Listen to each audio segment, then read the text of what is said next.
আসসালামু আলাইকুম সুপ্রিয় দর্শক এবং খামারি ভাই বোনেরা, আজকে আপনাদের সামনে একটি গুরুত্বপূর্ণ বিষয় নিয়ে আলোচনা করছি।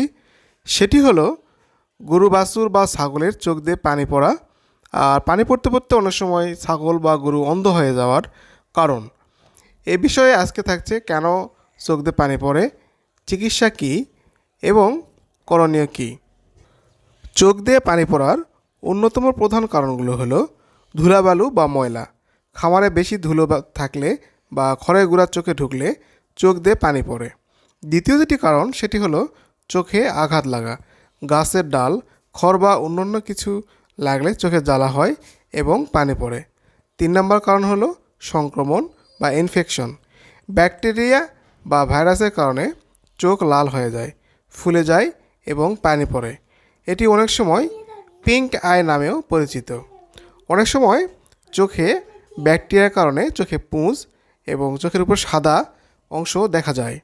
তাই এটি দেখলে অবশ্যই ডাক্তারের পরামর্শ নিতে হবে। চতুর্থ যেটি কারণ সেটি হলো পোকামাকড়ের উপদ্রব। মাছি বা ছোট পোকা চোখে বসলে জ্বালা করে, ফলে পানি পড়ে।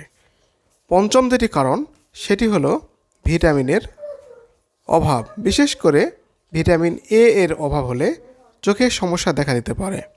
ষষ্ঠ যেটি কারণ হলো অ্যালার্জি। নতুন খাবার বা পরিবেশের পরিবর্তনে অ্যালার্জি হয়, চোখ দিয়ে পানি পড়তে পারে। এই লক্ষণগুলো খেয়াল করবেন: চোখ লাল হয়ে যাওয়া, চোখ ফুলে যাওয়া, ঘন পানি বা পুঁজ বের হওয়া, গরু চোখ বন্ধ করে রাখা। এসব দেখলে করণীয় কী? প্রাথমিক চিকিৎসা হিসাবে পরিষ্কার পানি দিয়ে চোখ ধুয়ে দিন, খামার পরিষ্কার রাখুন, ধুলো কমান, মাছি নিয়ন্ত্রণ করুন। প্রয়োজনে পশু চিকিৎসকের পরামর্শে ওষুধ, ড্রপ, অ্যান্টিবায়োটিক ব্যবহার করুন। কখন ডাক্তারের কাছে যাবেন? 2-3 দিনের মধ্যে ভালো না হলে, চোখে পুঁজ বা সাদা দাগ দেখা গেলে, গরু খাওয়া কমিয়ে দিলে। আরও বিস্তারিত জানতে অবশ্যই লাইক, কমেন্ট করে সঙ্গেই থাকুন। ধন্যবাদ। আসসালাম।